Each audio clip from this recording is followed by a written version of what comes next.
Halo saudara, Shalom. Ketemu lagi sama saya Bram Sianto di sini. Kiranya damai sejahtera dari Allah dalam Yesus Sang Kristus menyertai kita semua. Ayo kita lanjut melihat atau mengobservasi pesan rahasia yang terselubung di dalam cerita Yesus ketika menjerit di tiang salib. Eli, Eli, lama sabachthani. Bapakku, Bapakku, kenapa engkau sangkal aku? Sejenak kita ngalor ngidul dulu ya. Hari ini Bram Sianto tampil dengan rambut panjang, biasanya pakai jelly, tapi jidat saya sudah kelihatan somplak ya, kelebaran, jadi ya ditutup-tutup gitulah. Minggu ini juga baru kemarin jatuh naik sepeda terbanting di aspal. Jadi hari ini Bram Sianto sebenarnya nggak enak badan gara-gara jatuh kemarin, tapi perlu bikin video ini segera. Oke? Ini demi berita Injil buat saudara semua. Minggu ini saya temukan video presentasi saudara Albert Rumampuk ya. Dia menegur Elia Miron, di mana si Miron pakai 1 Timotius 6 ayat 16 sebagai bukti 3 Allah.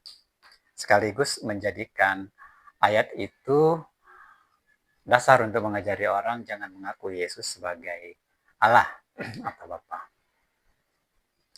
Dalam teguran video itu, saya dengar Rumampuk mengakui Yesus sebagai Bapa.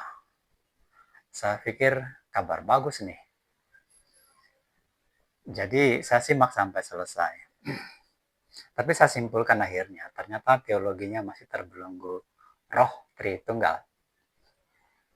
Sebenarnya tidak ada perbedaan roh yang berarti di antara pengkritik dengan yang dikritik.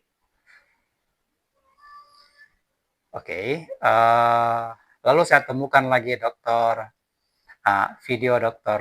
Diki Gadas juga menegur Elia Miron karena pakai 1 Korintus 8 ayat 6 sebagai bukti Allah Tritunggal. Teguran Dr. Diki kepada Miron membuat saya kaget, karena setahu saya Dr. Diki Gadas ini sebenarnya satu roh dengan Miron. Seperti Miron menggunakan teori perikoresis, Dr. Diki juga pakai teori perikoresis. Bahkan saya ingat Dr. Diki pernah berpendapat Yesus malak Yahweh. Ya tentu artinya Yesus bukan Allah, bukan Bapa. Dan setelah saya simak sampai selesai, memang ada kemajuan, tapi masih terbelenggu roh Tritunggal.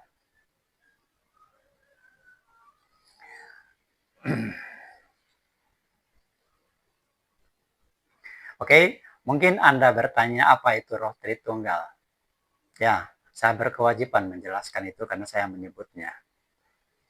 Saya jelaskan dalam konteks roh, karena isi Alkitab itu semua kan 100% bahasa roh.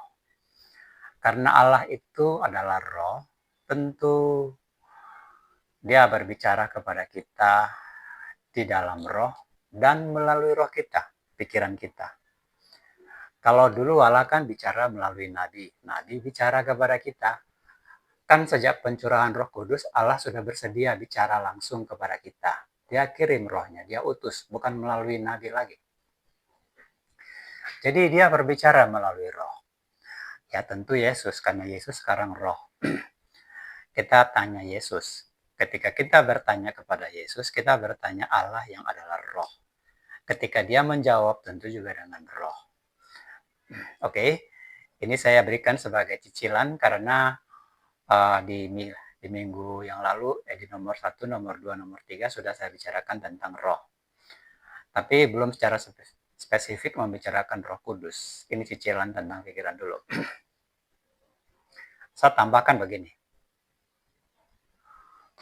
Roh itu adalah pikiran, tapi dalam arti pikiran holistik. Pikiran holistik itu atau roh artinya pikiran jiwa raga. Yang orang rela mati untuk mempertahankan pikiran itu. Begitu. Itu pikiran holistik, itu rohnya. Tapi biasanya pikiran holistik ini tersembunyi. Biasanya kalau orang ditanya Allah itu berapa, dia bilang Allah itu satu. Itu kognitif. Tapi kalau dicecar, maksud Anda satu apa? Satu-satunya Allah tanpa ada Allah yang lain, yaitu Yesus? Nah, di situ kelihatan rohnya. Di situ kelihatan pikiran holistiknya. Dia akan mengelaborasi, dia akan menjelaskan, bahkan bersedia berselisih, berdebat gitu loh. Bahkan dalam puncak tertentu, kalau ada pertaruhan, dia akan jalani pertaruhan itu. Itu namanya pikiran holistik. Di situ kelihatan imannya. Saya contohkan begini ya.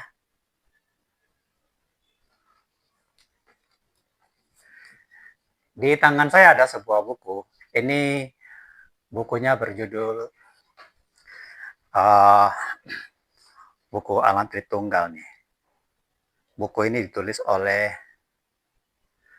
Dr. Stephen Tong. Beliau guru besar Alam Tritunggal. Sudah menelurkan banyak teolog melalui lembaga GRI. Kita tahu buku itu kan kitab, tapi itu prinsipnya kan surat. Dan selalu yang dituliskan oleh para penulis adalah isi pikirannya. Nah, ini kita lihat. Dalam prakatanya, dia mengalamatkan segala mulia bagi Allah Tritunggal. Di bagian akhir bukunya juga menulis mulia bagi Allah Tritunggal, segala mulia.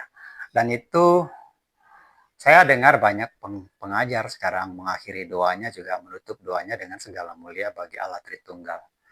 Maksud saya mengatakan ini, coba kita bandingkan dengan para penulis kitab para rasul. Ya. KPR, coba lihat bagian belakang akhirnya. Itu penulisnya mengalamatkan segala mulia bagi Yesus. Bukan kepada Allah, bukan kepada Bapa, bukan kepada Tuhan, bukan kepada Gembala, bukan kepada Roh Kudus, tapi kepada Yesus. Anda periksa Roma, 1 Korintus, 2 Korintus, Galatia, Efesus, Filipi, Kolose, tim penulisan para rasul, tim penginjilan, Rasul Paulus, itu semua mereka menulis dengan mengakhiri segala mulia, menutup surat-suratnya dengan doa segala mulia bagi Yesus. Anda periksa lagi 1 Petrus, 2 Petrus juga. Selalu mengakhirinya dengan menghaturkan segala mulia bagi Yesus. Bukan bagi Allah, bukan bagi Bapa, tapi bagi Yesus. Anda periksa lagi 1 Yohanes, 2 Yohanes, 3 Yohanes. Juga demikian. Ibrani juga demikian. Mereka semua memberi mulia kepada Yesus. Itu berarti roh mereka mengakui Yesus sebagai Allah, sebagai Bapa. Ya, mereka tetap pakai entitas mulia. Tapi entitas mulia itu semua dialamatkan bagi Yesus. Di sini saya buat sebuah tulisan dengan 2 poin. Poin pertama, para rasul menutup surat kitab, berarti doa mereka, dengan menghaturkan segala mulia hanya bagi Yesus. Rohnya mereka berarti Yesus nih. Di sini para pengajar Tritunggal menutup doa mereka dengan menghaturkan segala mulia bagi Allah Tritunggal. Dalam ujian yang lalu kita sudah lihat, Yesus adalah pribadi. Tapi Bapa, Tuhan, Allah, itu adalah entitas peran atau entitas fungsi atau entitas jabatan atau entitas kelembagaan. Sama seperti kita menghargai hari Bapa, menghargai hari Ibu. Ya, kita hargai kelembagaan itu. Tapi ibu yang sebenarnya kita hargai kan ibu kita sendiri. Misalnya namanya Aminah. Terus nama ayah kita Handoko. Seperti itu kan. Jadi siapa Allahnya? Nah di sini Allahnya bukan Yesus, Bapaknya bukan Yesus. Ini yang disebut terbelenggu oleh Allah Tritunggal. Karena di sini Yesus hanya salah satu dari 2 pribadi atau dari 3 pribadi. Salah satu dari. Sementara di sini Yesus adalah satu-satunya bagi mereka sebagai Allah dan sebagai Bapa. Oke, penilaian ada pada Anda, tapi fakta ini ada di tengah-tengah kita. Jadi kepada Elia Miron dan lembaga tempat Elia Miron bernaung, saya sarankan teliti lagi siapa Yesus dengan cara berbeda. Bukan dengan cara menghafal-hafalkan teori yang didengar dari para senior, karena kebanyakan pengajaran itu udah paket warisan dari Nikea. Riset lagi, lakukan dengan berpegang.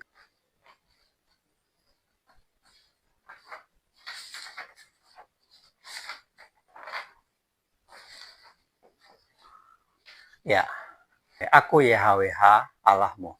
Ini kan bisa diganti. Aku YHWH Bapamu, aku YHWH Tuhanmu, Gembalamu, Penasehatmu, Penolongmu. Semua entitas ini bisa diganti. Yang tidak bisa diganti adalah ini, aku. Perlu juga rasanya mengingatkan kembali bahwa di dalam budaya Yahudi, Allah ini bukan pribadi. Hanya Tritunggal yang bersikeras mengatakan Allah itu pribadi. Lalu nanti berpribadilah kayak gitu. Ini bukan pribadi, bro and sister. Ini entitas atau keterangan pribadi. Atau keterangan jabatan, atau keterangan apapun. Pokoknya ini kata keterangan nih. Tapi ini pribadi. Sebetulnya Yahudi kan masih bisa bersaksi buat Anda kalau Anda ingin kejelasan. Mereka nggak pernah menganggap ini sebagai pribadi. Mereka nggak pernah menganggap Bapak Hasem itu sebagai pribadi. YHWH itulah pribadi. Untuk yang satu ini mereka sangat segan dan hormat. Dan karena segan mereka panggil Allah, Tuhan, atau Adonai. Sama seperti kita. Kalau mertua kita misalnya namanya Handoko. Kita panggil dia Tuhan, kita panggil dia Om, kita panggil dia Bapak. Misalnya, nggak kita sebut namanya kan. Oke, saya sudah memberi gagasan kepada Anda. Seperti itu.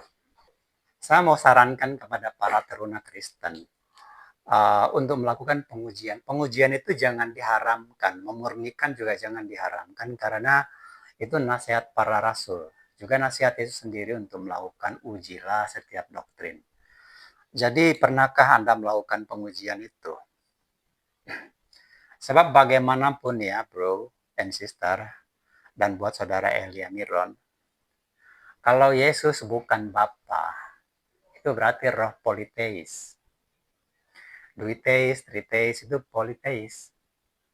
Begini bro, kebanyakan orang beriman itu kan orang-orang yang sungkan kalau menghadapi pengajar atau guru atau kebetulan pendeta, pastor, ustadz itu kan memang profesi yang disungkani. Akibatnya walaupun belum mengerti, walau masih bingung, bisa-bisa jemaat itu anggap itu benar atau kebenaran. Karena yang mereka ikuti kan biasanya perilaku. Dia lihat pendetanya bagus, baik, ya diikuti, dipercayai. Tapi kan kita tahu bahwa keselamatan itu bukan tentang etika. Keselamatan itu tentang perjanjian, jangan ada Allah lain. Itu yang tadi Allah. Itu syaratnya. Kalau kita bicara etika, para penyembah berhala juga mereka orang yang beretika baik. Tapi keselamatan itu tentang perjanjian.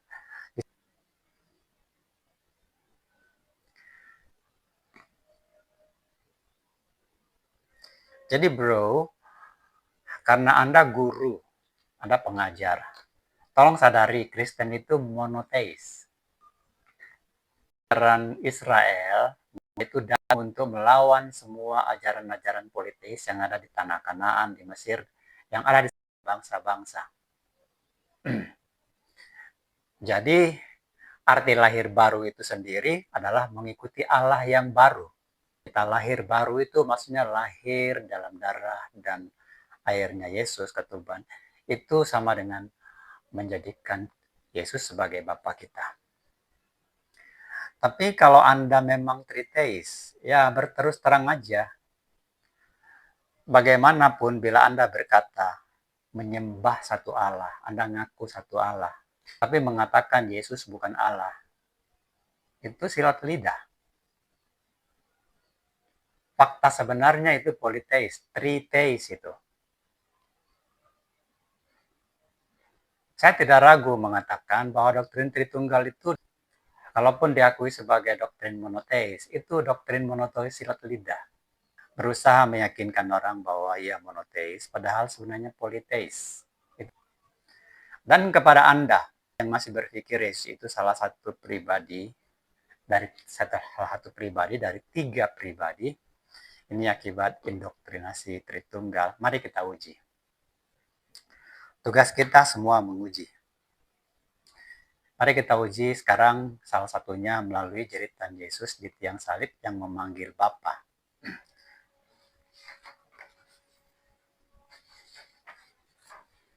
Oke, kita mulai dari sini.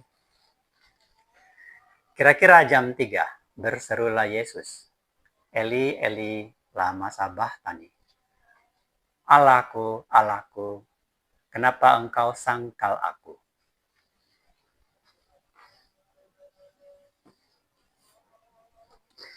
Kita uji ini, kita lihat apakah di sini ada komunikasi.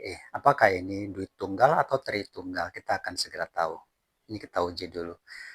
Kalau di sini tidak ada Allah duit tunggal atau tritunggal, tidak ada 2 pribadi atau 3 pribadi, untuk apa kita pegang doktrin Tritunggal? Buat apa coba? Di sini juga kita akan uji ini. Kita akan uji ini juga. Kita juga akan uji ini. Kalau di sini tidak ada Tritunggal, di sini tidak ada, di sini tidak ada, di sini tidak ada. Buat saksi Yahova juga. Kalau di sini ternyata bukan tentang Yehova lagi bicara kepada Yesus, apa gunanya Anda mengimani saksi Yahova? Oke, bro. Bahkan kita akan uji satu lagi ayat yang secara bersamaan mudah membuktikan kesalahan para pengajar Tritunggal dan saksi Yahova itu melalui nubuatan yang terkenal di Ulangan 18 itu. Kan semua Kristen mengakui itu sekarang Nabi yang dibangkitkan itu adalah Yesus. Itu keliru. Dr. Bambang Nursena mewakili teologi ortodoks. Ya, saya dengar pengajaran beliau dan saya juga fansnya beliau ya.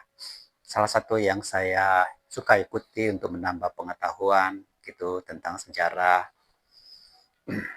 Saya selalu ikuti. Dan tapi tentang pengenalan akan Allah, saya kritik teologinya.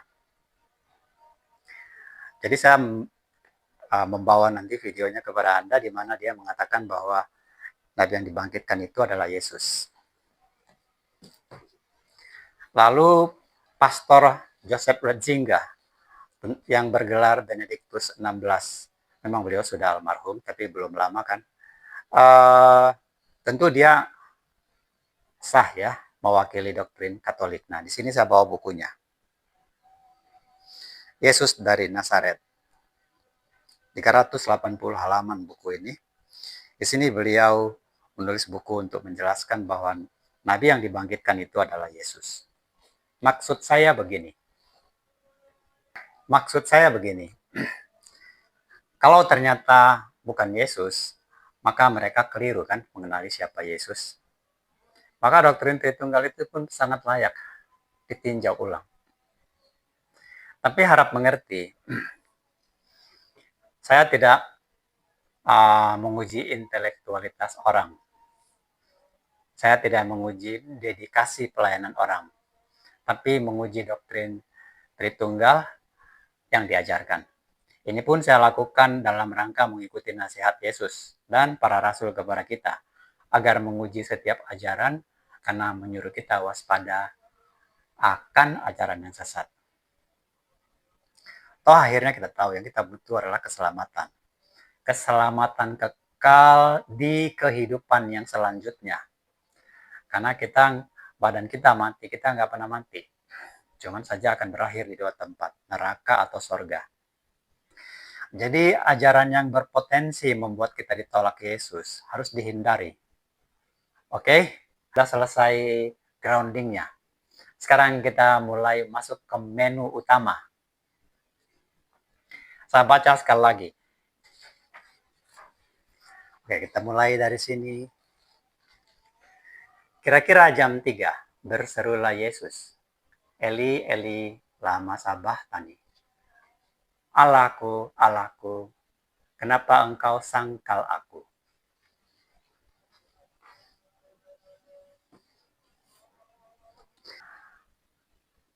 Allahku atau Bapakku, kenapa engkau sangkal aku? Kenapa aku ditolak? Kenapa aku diabaikan? Kenapa aku tidak digubris? Saya tawarkan Anda tinggal pakai yang mana, itu nggak akan salah. Karena rohnya sama. Oke, kita lanjutkan ya. Pertanyaannya sekarang, kenapa si Eli tidak nyahut? Apakah Eli tidak melihat medisik dengan cara dicambuk?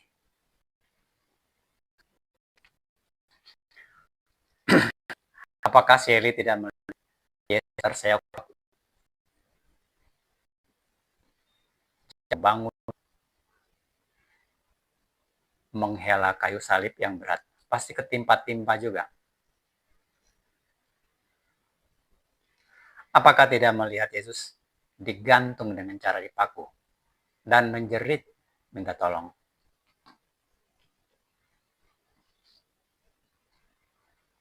Kalau melihat, kenapa tidak menolong? Kalau begitu, di mana benarnya ucapan Yesus ini? Berbohongkah Yesus? Berdustakah Yesus?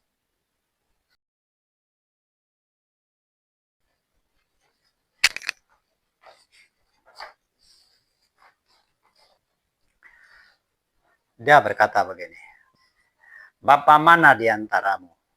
Jika anaknya minta ikan daripadanya, akan memberikan ular ganti ikan. Atau, jika ia minta telur, akan memberikan kalajengking. Jadi, jika kamu yang jahat saja tahu memberi pemberian yang baik kepada anak-anakmu, apalagi Bapamu yang di sorga, Dia akan memberikan Roh Kudus kepadamu, kepada mereka yang meminta kepadanya.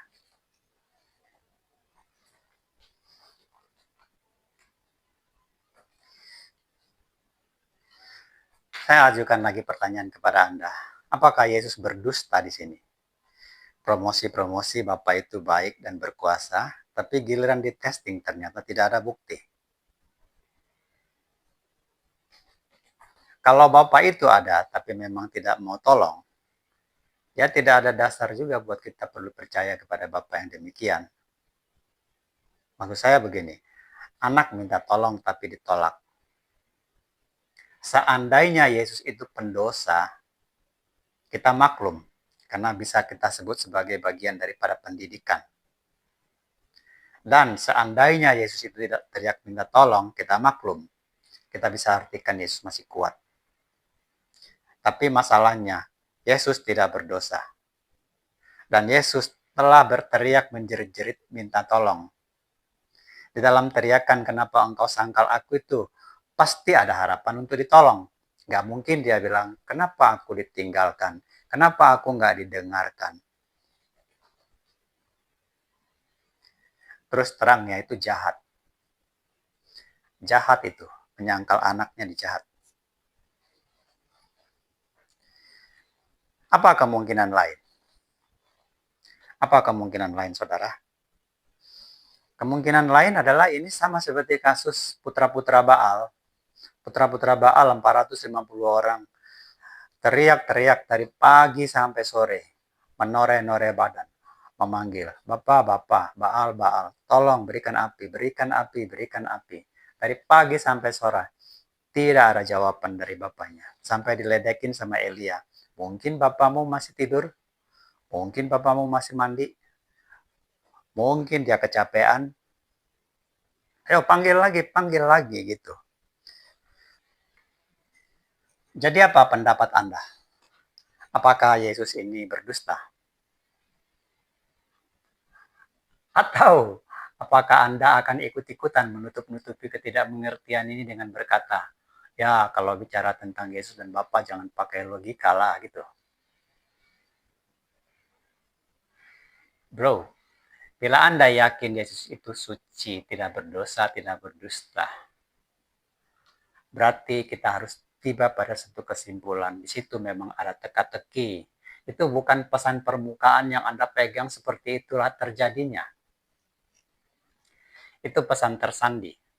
Itu pesan yang dienkripsi secara sangat padat. Nanti akan lihat hasilnya bahwa di dalamnya itu sebenarnya ada satu pesan panjang. Dan mulai minggu lalu kita sudah bongkar-bongkar kan, kita sudah mulai lakukan dekripsi, sudah dapat 40%. Masih sisa 60% lagi. Sekarang kita selesaikan.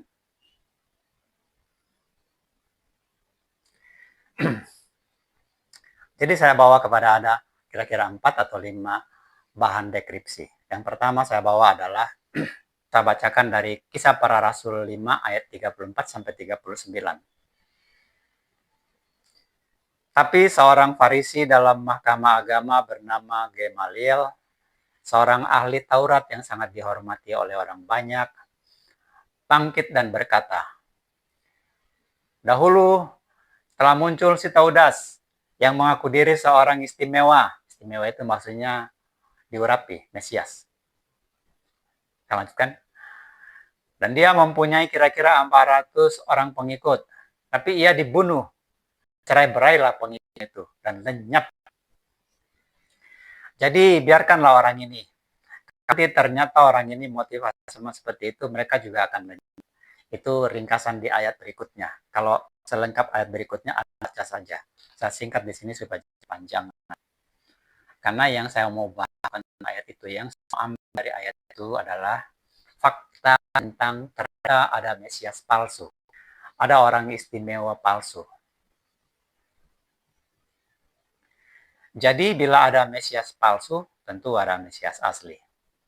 Nah, jadi Yesus ini Mesias asli atau tidak? Itu pun perlu diuji.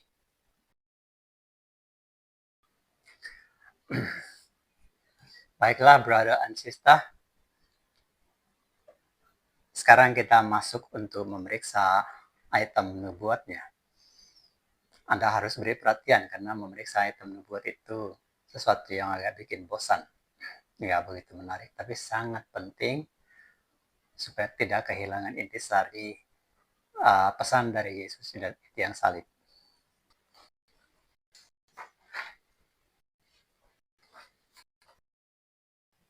Di Alkitab kan banyak tema, di sini mencakup 2 nanti. Tema tentang manusia yang mau menyelamatkan dan satu tema lagi tentang manusia yang mau menyelamatkan. Kita mulai dari nomor 1. Saya buat 5 ayat. Di sana buat tertulis ayat teka-teki.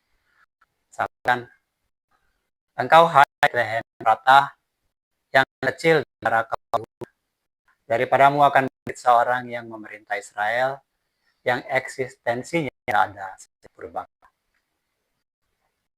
Untuk nubuat ini pasti bilang Yesus. Ya, benar Yesus. Masalahnya adalah apakah Anda tukang beo-beo? Saya mau uji. Pertanyaannya begini, dari mana Anda tahu itu Yesus? Kan banyak orang lahir di Bethlehem. Bukan cuma Yesus, emang cuma Yesus yang lahir di Bethlehem Efratah. Oke, di ayat itu ada 2 kata. Dikatakan di sana, dia akan memerintah Israel. Berarti dia raja dong. Terus dikatakan lagi, yang eksistensinya sudah ada sejak purbakala. Berarti dia sesuatu yang tidak biasa. Nah, lalu bagaimana? Di mana dia genapnya? Dia menjadi genap ketika sejumlah orang istimewa datang dari jauh. Raja-raja Majus datang kepada dia. Bawa persembahan-persembahan. Jadi ini kayak raja dengan raja nih. Tapi raja dengan raja yang lebih mulia. Mereka bawa emas dan minyak mur. Dalam perjalanan mau menemui Yesus, mereka itu mampir dulu kepada raja di Yudea yang memerintah Yudea saat itu, Herodes. Herodes sendiri nggak tahu. Kemudian Herodes bilang, oke, kalian pergi ke Bethlehem cari orangnya. Kalau nanti sudah dapat, tolong kabari saya pun mau tahu gitu loh.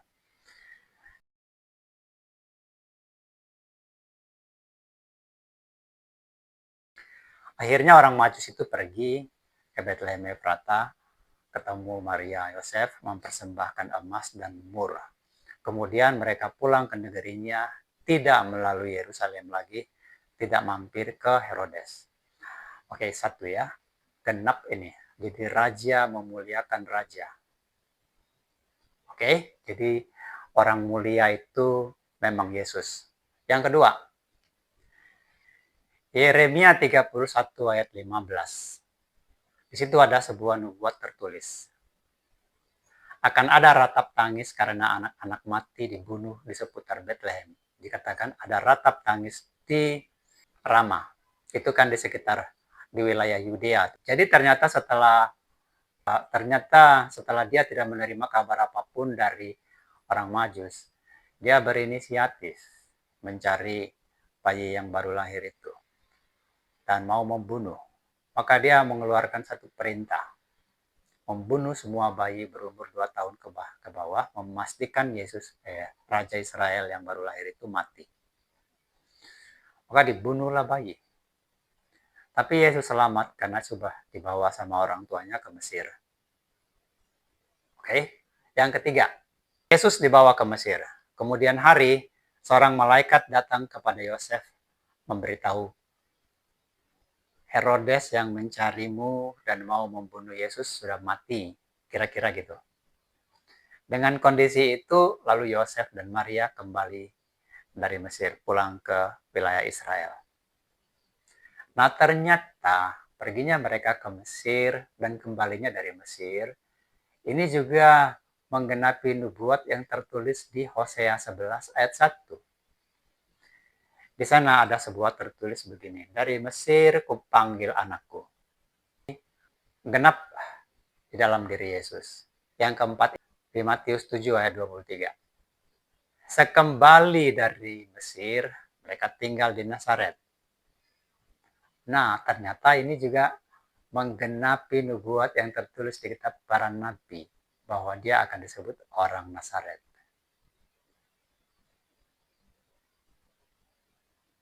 Yang kelima, di Yesaya 11 ayat 1, ada nubuat mengatakan bahwa raja yang akan datang itu, yang akan lahir itu, keturunan Isai, keturunan Daud. Makanya disebut tunas Daud ya. Nah, itu genap di dalam diri Yesus. Karena dia lahir dalam keluarga Yosef, seorang Yehuda. Lihat yang nomor 6. Di Yohanes 1 ayat 45, ada kejadian Yesus mengenali Filipus. Padahal Filipus belum kenal Yesus. Jadi Filipus yang Yahudi itu, ya Yahudi semua baca kitab kan. Dia mulai berpikir kemudian berkata kepada saudaranya, "Hei, aku sudah temukan dia yang disebut Musa dalam Taurat." Itu adalah Keluaran 22 ayat 5, bahwa YHWH akan datang kepada manusia. Nanti ini akan menggenapi sebuah nubuat yang lain, tapi saya taruh dulu sini sebagai salah satu. Nomor 7. Di Matius 4 ayat 13, ada kejadian Yesus meninggalkan Nazaret. Dia pergi ke Kapernaum, tinggal di sebuah tepi danau di kawasan Zebulon dan Naftali. Jadi Zebulon dan Naftali itu ada di Kapernaum. Nah, ternyata itu terjadi demi menggenapi Yesaya 8 ayat 23. Sampai di situ sudah ada 7 nubuat yang tergenap ya. Ini penting kita bicarakan. Kenapa? Karena begini, bisa jadi ya seorang keturunan Bethlehem, memang lahir di Bethlehem. Tapi kan nggak semua orang Bethlehem yang lahir di Bethlehem pernah tinggal di Nazaret. Dan nggak semua orang yang pernah tinggal di Bethlehem kemudian pindah ke Nazaret pernah mengungsi ke Mesir. Atau bisa jadi tiga-tiganya genap dalam diri seseorang. Tapi nggak pernah ada raja datang pada dia kan untuk memberikan emas dan persembahan. Dan tidak pernah ada kejadian manusia, bayi-bayi dibunuh demi dia. Nah, identifikasi itu menjadi penting. Kenapa kita harus selidikin ini semuanya? Sampai berikutnya nanti sampai ke tiang salib. Oke, kita teruskan. Di nomor 8, ini di Matius 12 ayat 12 sampai 15. Dicatat di sana, pernah terjadi dalam pelayanannya, Yesus diikuti oleh banyak orang. Banyak sekali. Lalu akhirnya timbul belas kasihan dalam diri Yesus. Dia menyembuhkan banyak orang di antara mereka. Nah ternyata itu sudah dituliskan di Yesaya 42 ayat 1. Oke, yang nomor 9. Di Matius 13 ayat 34, Yesus mengaku kepada banyak orang ketika dia bicara. Dia berkata begini, aku sengaja berteka-teki, aku sengaja pakai bahasa-bahasa perumpamaan. Ternyata itu untuk menggenapi Mazmur 78 ayat 2. Di sini YHWH sendiri berfirman berkata bahwa aku mau buka mulut mengatakan amsal. Aku mau mengucapkan teka-teki dari zaman purbakala. Nah, jadi ketika kemudian datang seorang manusia bicara hal-hal yang purbakala, ya tentang siapa Allah itu kan hal yang purbakala. Ini benang merahnya, sudah mulai tahu siapa itu. Oke, siapa YHWH yang bernubuat itu. Oke, nomor 10. Di Matius 21, ya, ayat 1 sampai 7 baca aja di sana. Ada kejadian Yesus memerintahkan muridnya turun ke desa, mengambil seekor keledai. Keledai itu tambat di sebuah rumah di desa. Suruh ambil, dia mau pakai untuk ke Yerusalem. Ini kan ayat yang pernah dan sering dipakai para apologet Muslim ini untuk bikin joke, ketawaan. Yesus curi keledai itu. Bro, saya mau kabarkan kepada Anda bahwa yang Anda baca itu adalah sebuah nubuat yang sudah ditulis di Zakaria 9 ayat 9. Di sana tertulis begini. Hai Putri Sion, bersoraklah, hai Putri Yerusalem, lihatlah rajamu datang kepadamu dengan mengendarai seekor keledai muda. Jadi saat Yesus masuk ke kota Yerusalem dengan keledai, ya memang benaran disambut oleh rakyat. Banyak sekali rakyat menyambut dia masuk ke. Jadi mungkin dulu orang bertanya, siapa ini raja masuk ke Yerusalem? Raja masuk ke Yerusalem tapi pakai keledai. Nah, kalau biasa-biasanya orang datang pakai keledai, kira-kira lah. Keledai itu kan kalah gengsi dengan kuda. Apalagi kalau datangnya nggak pakai pengawalan, nggak ada protokol gitu loh. Mana mungkin raja. Tapi ternyata ketika Yesus datang dengan seekor keledai dungu kan, rakyat datang menyambut dia. Itu terjadi, genap di dalam diri Yesus. Oke bro? Jadi kalau Anda juga misalnya sekadar memberi inspirasi, kalau Anda seorang Muslim, kalau mau cek misalnya nubuat Muhammad, lakukan hal yang sama. Oke, kita lanjutkan. Nomor 11. Mazmur 41 ayat 10.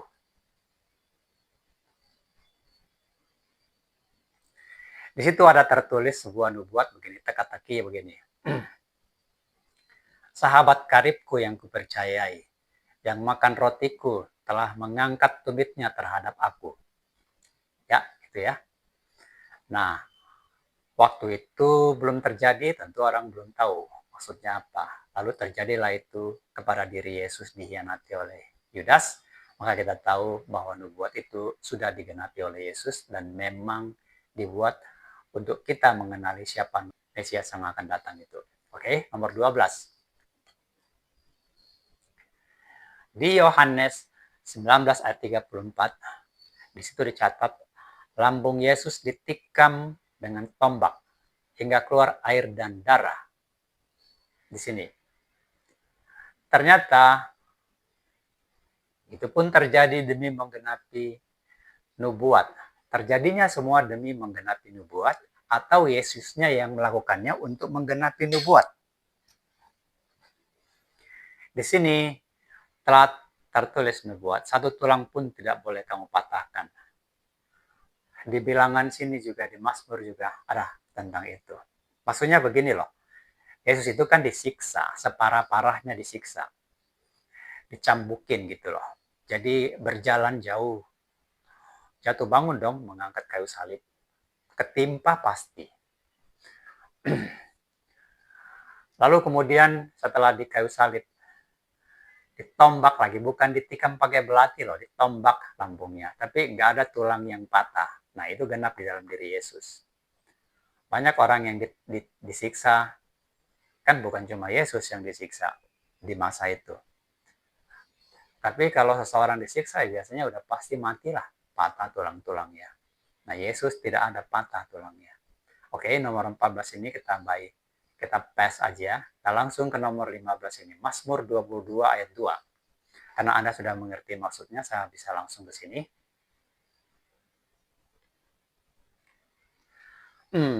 Di Mazmur 22 ada sebuah nubuat begini. Allahku, Allahku, mengapa engkau tinggalkan aku? Aku berseru-seru minta tolong, tapi engkau tidak menolong aku. Ya, jadi ceritanya di situ ada orang berseru minta tolong, tapi diabaikan oleh Allah. Nah, ternyata ucapan Yesus itu, teriakan jeritan Yesus di kayu salib itu adalah demi menggenapi nubuat yang ada di sini. Ini harus kita bicarakan dalam 3 konteks. Konteks pertama ini adalah demi menggenapi nubuat. Yesus adalah Mesias yang asli, bukan yang palsu. Oke.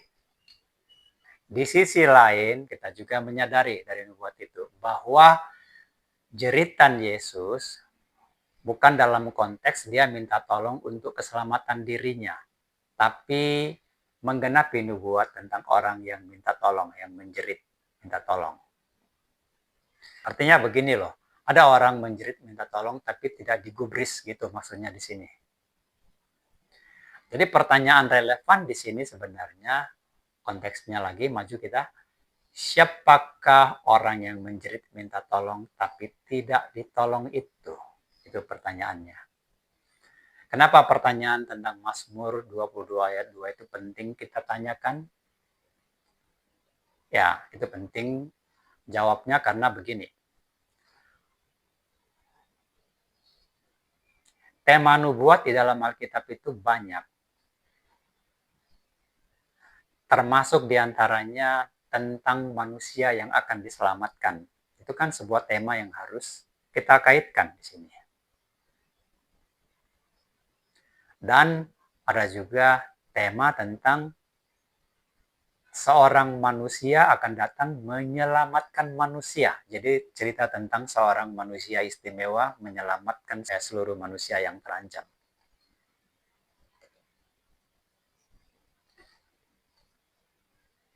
Oke, sampai di sini sudah 80% ya, tinggal 20%. Nah, di sini saya berhenti sebentar untuk memberi sedikit catatan begini. Saya penting mengadres saksi Yahova di sini karena mereka meyakini Yesus itu kan ciptaan. Satu. Yang kedua, mereka juga meyakini Yesus itu adalah malaikat Michael. Malaikat Michael tentu dibuat kan. Ya, itu tidak akan bisa menggenapi nubuat ini. Karena Michael nggak pernah janji berkata, aku akan datang menemuimu di atas perjanjian. Malaikat tidak punya perjanjian dengan manusia. Ini, di Keluaran 25 ayat 2, 22, YHWH suruh Musa perintah, bikin begini, bikin begini, bikin begini. Lalu nanti bikin Taurat itu di dalam tabut perjanjian itu, di atas tabut perjanjian itu, aku akan menemuimu. Itu nubuatnya di sini. Jadi nggak genap. Kalau satu nggak genap saja nggak bisa benar lah. Kita melihat ini nggak mungkin digenapi karena yang berjanji datang itu sebenarnya Sang YHWH sendiri. Jadi sudah pasti yang datang itu adalah YHWH. Memang yang datang itu Allah sendiri.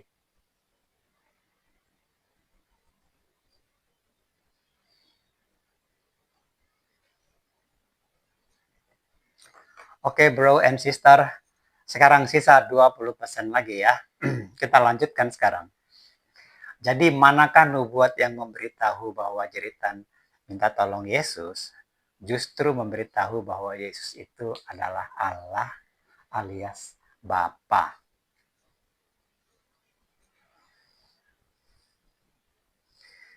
Ya, itu penting. Jadi saya bawa 2 skriptura lagi. Ini 2 skriptura final yang terakhir nih. Akan memperlihatkan kepada kita secara 100% sola scriptura, secara jelas, no tafsir-tafsir. Nggak berlaku tafsir bagi Bram Sianto. Karena Alkitab tidak kekurangan kemampuan untuk menjelaskan dirinya sendiri.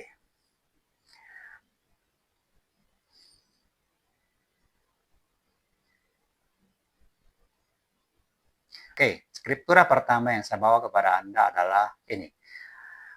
Yesaya 53 ayat 4. Sesungguhnya dia menanggung sengsara kita, namun kita mengira dia dipukul Allah karena berdosa. Padahal karena kejahatan kita lah dia disiksa, ganjaran damai kita ditimpakan kepadanya, dengan bilur-bilurnya kita disembuhkan, yaitu kita semua yang seperti domba telah tersesat.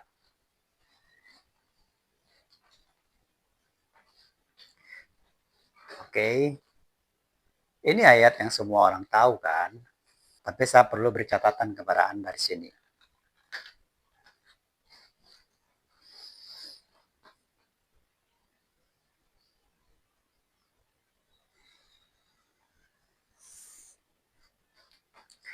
Dalam konteks nubuat manusia diselamatkan, ya, ternyata yang menjerit minta tolong itu adalah kita manusia. Siapa kita? Yaitu kita nih.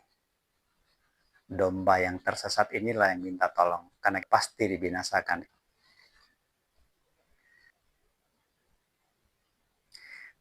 Oke, ada tema tentang manusia minta tolong diselamatkan, ada tema tentang Mesias mau tolong manusia selamat, gitu.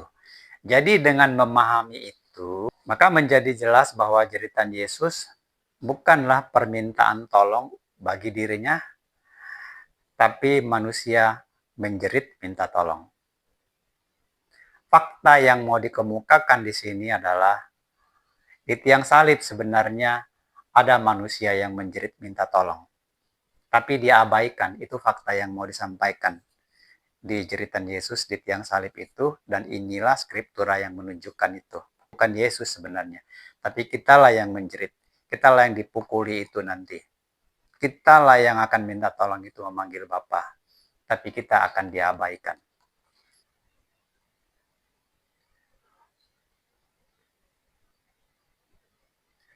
Jadi saat di penghakiman nanti, kita ditolak, tidak digubris oleh Yesus, karena telah menyangkalnya sebagai Bapa. Di pengadilan itu kita akan menjerit, Bapakku, Bapakku, kenapa aku tidak digubris? Aku rajin ke gereja. Aku kasih kolekte. Kenapa engkau sangkal aku? Ya, buat yang muslimin akan membela diri juga. Allahku, Allahku, aku lakukan perintahmu. Aku rajin sembahyang. Aku sholat tiap hari. Puasa tiap bulan. Selama ditambah lagi banyak hari dalam setahun. Aku sunat. Aku berkurban. Aku beramal. Kenapa engkau sangkal aku? Pendeknya sebagaimana yang biasa kita lihat di pengadilan, di mana orang membela diri.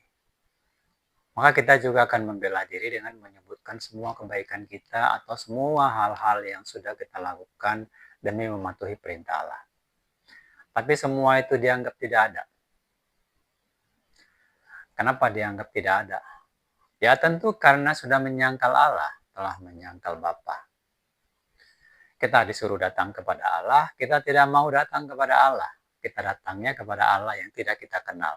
Kita disuruh datang kepada Allah yang sudah mengenalkan diri, kita tolak Allah yang sudah mengenalkan diri itu, malah kita mau mengikuti Allah yang tidak berkorban apapun bagi kita.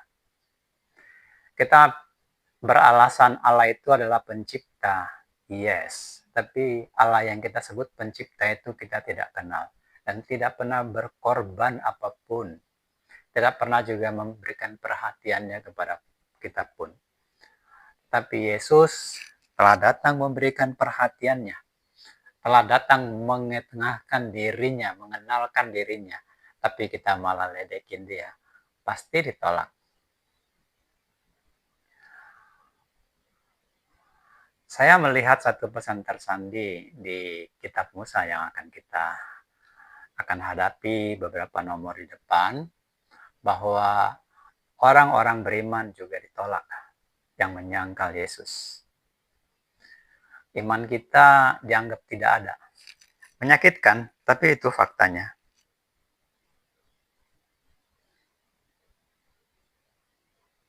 Oke, supaya tidak terkesan tafsir, maka saya akan perlihatkan kepada Anda satu skriptura penghakiman di mana kita akan dihakimi. Saya selesaikan dengan satu skriptura terakhir. Nanti di situ Anda akan melihat bahwa Yesus sedang memproklamirkan dirinya sendiri sebagai Allah.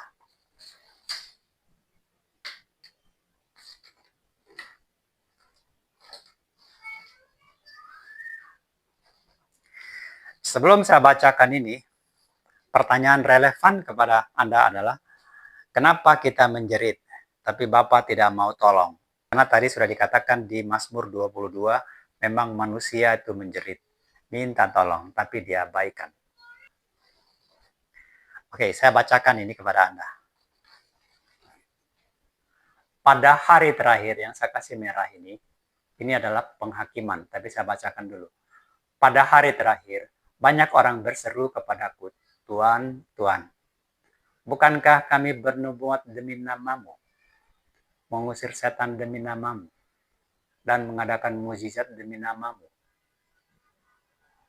Pada waktu itu, aku akan berterus terang, enyahlah dariku, kamu sekalian pembuat kejahatan.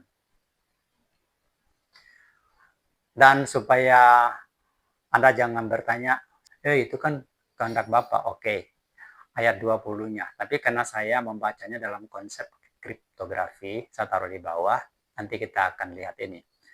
Bukan setiap orang yang berseru-seru kepadaku, Tuhan, Tuhan, akan masuk ke dalam sorga, melainkan dia yang melakukan kehendak Bapakku yang di sorga. Ayat 21 baru ke sini.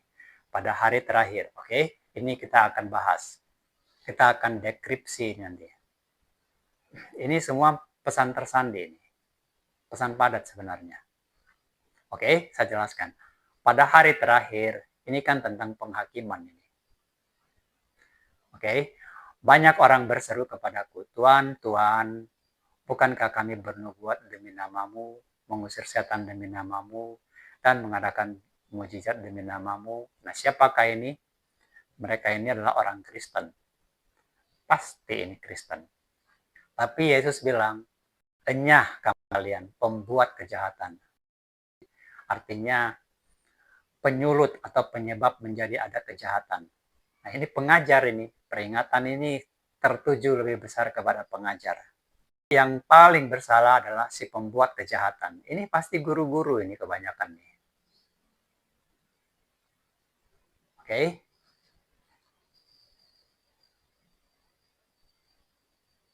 Oke, kepada Anda saya bawa satu diagram sebentar begini.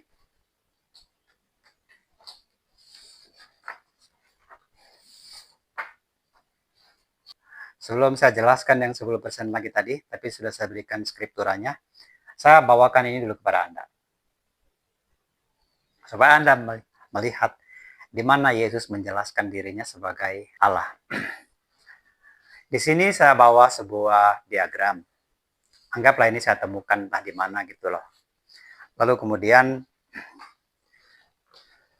biasa-biasanya kalau kita melihat sebuah diagram kayak gini atau gambar apapun, ya kita akan pasti berselisih pikiran. Di mata sebagian orang mungkin dia lagi melihat pilar-pilar yang ada di Romawi ini, Romawi kuno. Atau mungkin di Mesir kuno. Bagi sebagian orang mungkin ini melihat kaki meja, ukiran-ukiran. Bagi sebagian orang mungkin ini kayak railing gitu ya. Tapi bisa jadi kayak, mungkin ini kayak vas bunga. Tapi bisa jadi kayak candy. Dan sebagian orang mungkin melihatnya ini dari sisi ini, oh ini dua orang lagi berhadapan. Ya, semua orang benar dengan pandangannya. Tapi kebenaran yang sebenarnya adalah milik si pembuat. Dialah yang tahu buat apa dibikinnya ini. Demikianlah Alkitab. Makanya kita nggak boleh menafsirkan Alkitab itu menurut Tertullianus, menurut Athanasius, Agustinus, atau Charles Taze, atau siapapun. Alkitab pada prinsip pertama harus kita tanyakan kepada si pemberi firman itu. Pada prinsip kedua, kita harus selalu bertanya kepada yang menuliskannya, karena mereka lah yang dituntun dan dibimbing untuk menuliskan semua firman itu. Kalau kita mengartikannya di luar dari cara demikian, udah pasti keliru. Soal benar, kebetulan benar, atau sedikit benar, ya udah pasti ada yang mirip. Tapi kebenaran itu mutlak harus milik Allah. Kita nggak boleh perlakukan Alkitab seperti kitab primbon, yang segalanya ditafsir-tafsirkan. Karena kitab itu adalah kitab yang jelas. Pangkalnya, pertengahannya, ujungnya. Dari Allah yang jelas juga siapa dirinya. Dia memperkenalkan dirinya.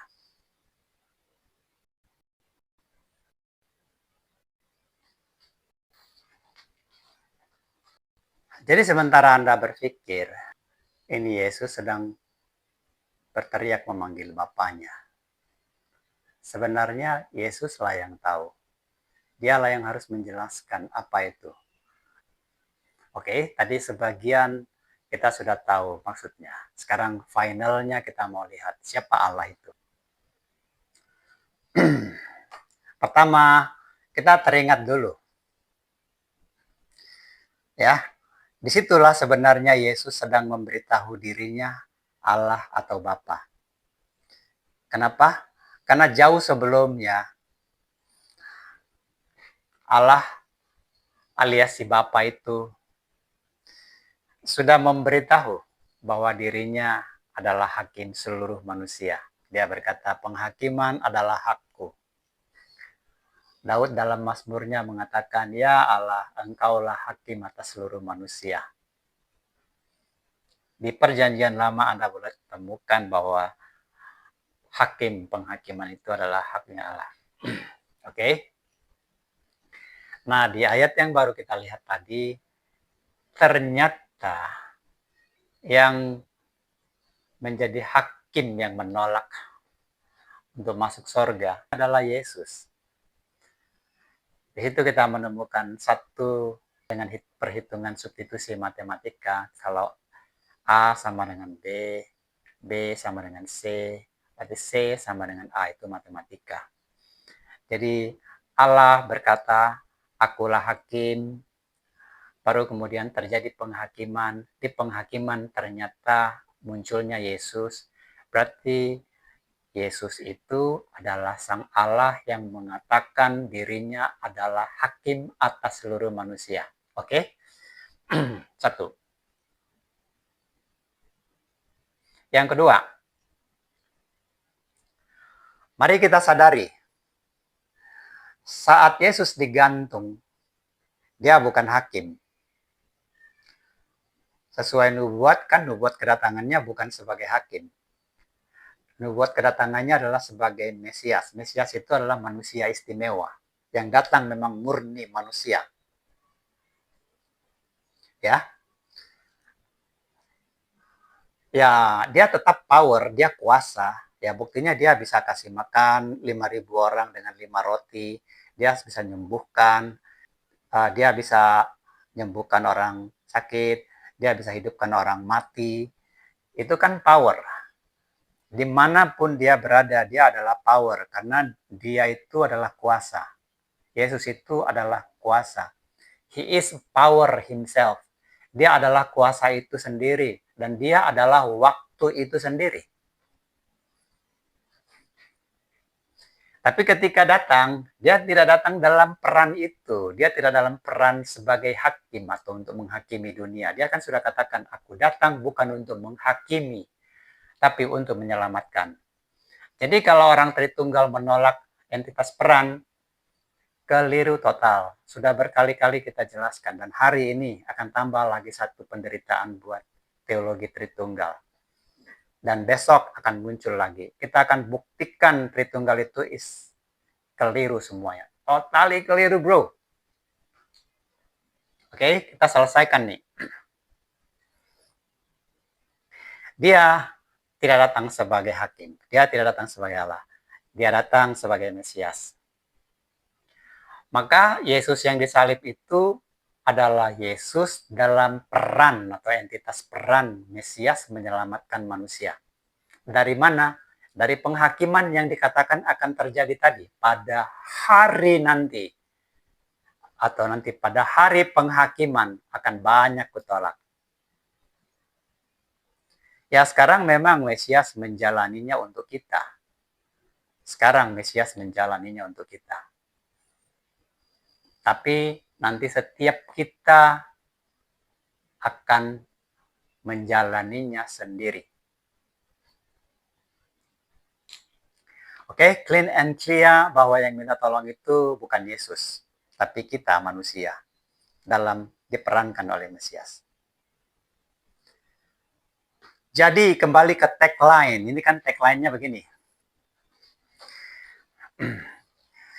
Kita sudah pin kesimpulan akhirnya, justru disitulah Yesus sedang memproklamirkan dirinya kepada kita sebagai Yesus Allah yang tunggal. Ini harus kita buktikan sekarang.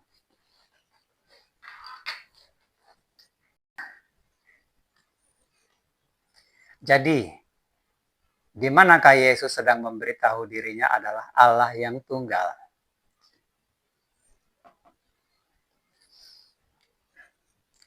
Bro and sister, izinkan saya menginjil kepada Anda.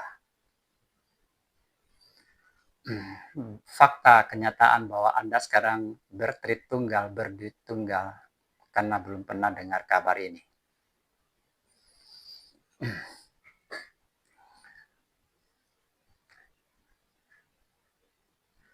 Di saat kita menjerit, memanggil Bapa, tapi Bapa tidak datang, disitulah Yesus sedang memberitahu bahwa Bapa atau Allah itu bukan pribadi. Makanya kita harus teringat kepada Yohanes 6 ketika berkata, kamu ini apaan sih? Kenapa nggak ngerti omonganku? Kenapa nggak mengerti ucapanku? Ya, kamu nggak mengerti ucapanku karena kamu nggak mengerti rohnya. Kan itu ucapan Yesus di Yohanes. Ya kalau begitu, iblislah bapamu. Jadi sementara engkau berpikir melakukan perintah bapamu, yang engkau lakukan itu sebenarnya perintah iblis. Bapamu si pendusta. Yesus kan pernah mengkritik kita yang nggak ngerti ucapan dia. Ya kita waktu itu diwakili oleh para Farisi kan. Ya, kita kan juga Farisi, kita kan semua jago nih, ahli-ahli semuanya. Seandai hari ini Yesus datang pun kita juga akan perlakukan Yesus dengan cara yang sama kok, apa bedanya? Emang kita beda dengan mereka sampai kita memandang hina orang Farisi. Bro, be fair. Kita terwakili dalam sikap itu. Tapi hari ini Injil datang kepada kita. Bapa itu bukan pribadi, Yesus sendiri yang ngomong. Sudah dibuktikan. Di tiang salib dia menjalani sendiri. Dia buktikan kepada kita, dia bilang kepada kita, ini gua udah menjerit-jerit, Bapa nggak datang.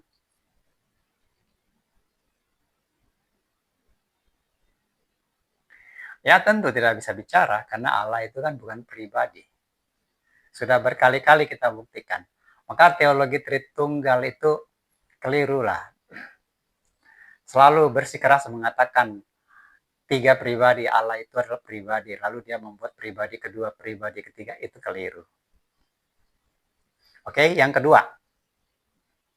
Sebenarnya si Bapa dipanggil Yesus tidak datang, itu coded message kan kita sudah beritahu. Itu sama dengan mengatakan Allah alias Bapa itu bukan pribadi, tapi Yesuslah yang pribadi.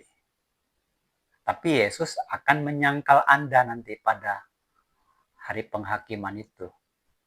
Yesus akan menyangkal Anda. Kenapa? Di titik inilah kita jadi mengerti pesan Yohanes. Yohanes sudah menasihati kita, dia bilang begini, bila engkau sangkal anak manusia bernama Yesus ini sebagai Bapa, maka engkau tidak punya Bapa. Oke, saya tambahkan lagi ini. Di titik ini juga kita mengerti ucapan Yesus ketika berkata, bila engkau sangkal aku di hadapan manusia, maka aku sangkal engkau di hadapan malaikat.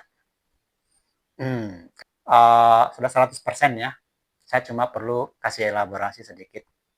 Nah, ini di hadapan malaikat ini saya jelaskan sekarang terakhir nih. Tentu akan ada sidang, pasti ada penghakiman. Jadi kalau misalnya saudara-saudara Islam bilang ada penghakiman, pengadilan, nanti ditanyain mereka sama malaikat mungkar, ya pasti ada ditanyain. Tapi entah namanya mungkar atau apa kita nggak masalahkan. Tapi penghakiman itu ada. Entahkah malaikatnya nanti bernama Michael, entah bernama apa.